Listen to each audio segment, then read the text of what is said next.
નમસ્કાર વિદ્યાર્થી મિત્રો, ગુજરાત એન્જિનિયરિંગ એકેડેમી ચેનલ પર તમારું સ્વાગત છે।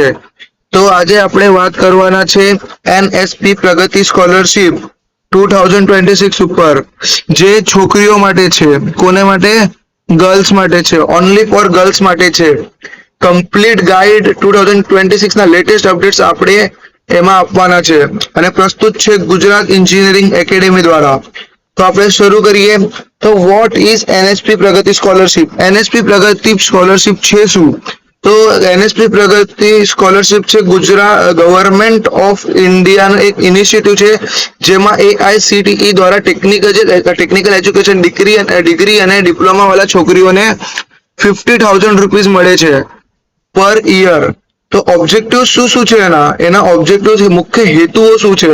એનો મુખ્ય હેતુ છે આપણે છોકરીઓને એન્કરેજ કરવાનો, ફાઇનાન્શિયલ એડ આપવાની, એક્સપેન્સીસ રિડ્યુસ કરવાના અને વુમનને પાવર આપવાની।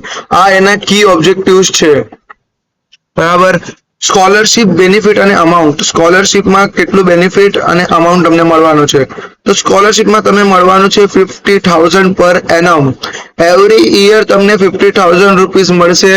સ્કોલરશિપ રિવોર્ડ એ તમારું સ્કોલરશિપ રિવોર્ડ છે ડાયરેક્ટ બેનિફિટ ટ્રાન્સફર, એટલે તમારી બેંકમાં ડાયરેક્ટલી અમાઉન્ટ ટ્રાન્સફર થશે અને ડિગ્રીના ટોટલ 4 વર્ષમાં તમને 2 લાખની સહાય અને ડિપ્લોમાના 3 વર્ષમાં 2 લાખની સહાય તમને મળી શકે છે।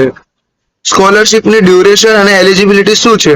તો ડ્યુરેશન તમે 4 ઇયર્સ ડિગ્રી વાળા હોવા જોઈએ, પછી ડિપ્લોમા કોર્સ 3 યર વાળા હોવા જોઈએ અને લેટરલ એન્ટ્રી વાળા જે છે એ 3 ઇયર્સની ડિગ્રી અને 2 ઇયર્સનો ડિપ્લોમા વાળા હોવા જોઈએ।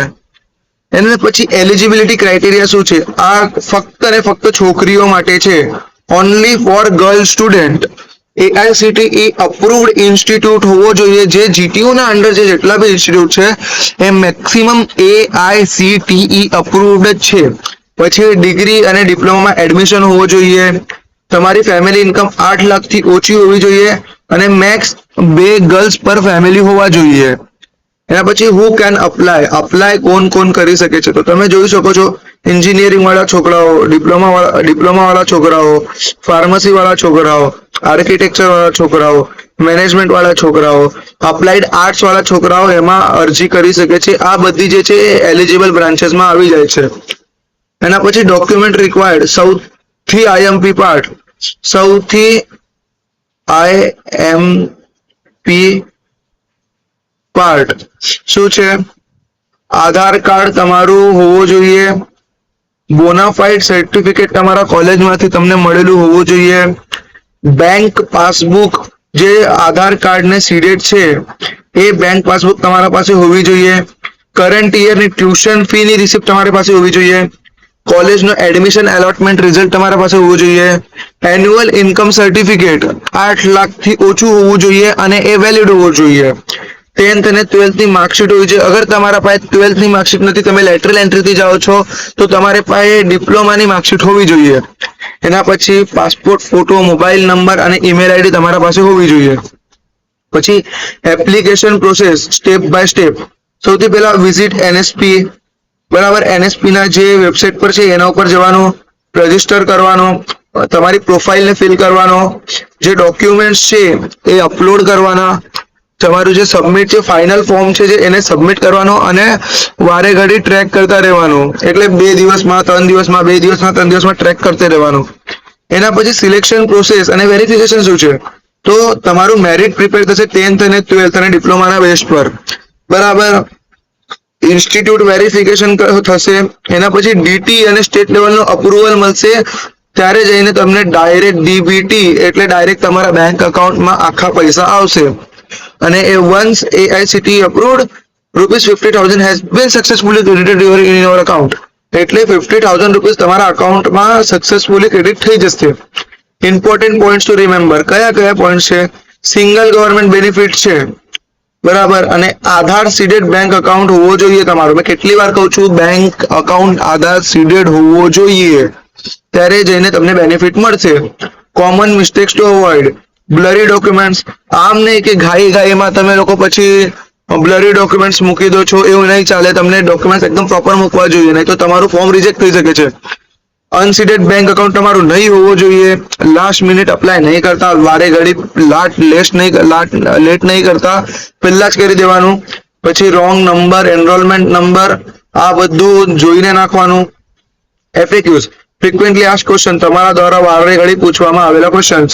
ડિપ્લોમા કેન્ડિડેટ્સ અને ફાર્મસી કેન્ડિડેટ્સ અપ્લાય કરી શકે? તો હા, ડિપ્લોમા અને ફાર્મસીના કેન્ડિડેટ્સ અપ્લાય કરી શકે છે. હાઉ મચ સ્કોલરશિપ એમને મળે છે? 50,000 રૂપીસ પર મંથ એમને મળે છે. What is maximum income limit? Maximum income limit તમારી 8 લાખ પર યર હોવી જોઈએ તમારા ફેમિલીની. Is renewal required every year? Renewal required છે એવરી યર? તો યસ, તમને રિન્યુ કરવી પડે છે સ્કોલરશિપ. તમને વારંવાર ડોક્યુમેન્ટ્સ નાખવા પડે છે 3 વર્ષમાં. પછી પ્રો ટિપ્સ, સૌથી પહેલા તો અર્લી અપ્લાય કરી દો, વહેલું અપ્લાય કરજો. તમારી જે લિંક છે એ NPCI હોવી જોઈએ. સ્કેન ડોક્યુમેન્ટ્સ ક્લિયર હોવા જોઈએ અને NSP પોર્ટલ પર ટ્રેક કરવું જોઈએ. Summary overview, scheme name AICTE NSP portal scholarship 2026.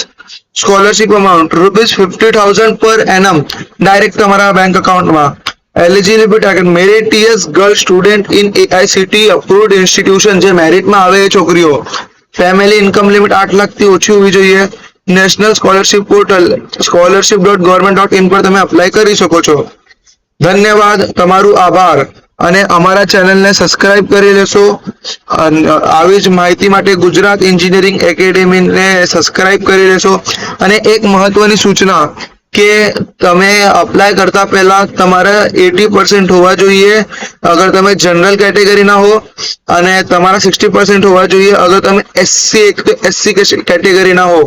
પણ તમે બધા લોકો અપ્લાય કરીને જોજો, કારણ કે કોઈ પ્રોબ્લેમ થાય તો ભલે રિજેક્ટ થશે, પણ અપ્લાય થઈ ગયું, અપ્રૂવ થઈ ગયું તો તમને 50,000 નો બેનિફિટ મળશે.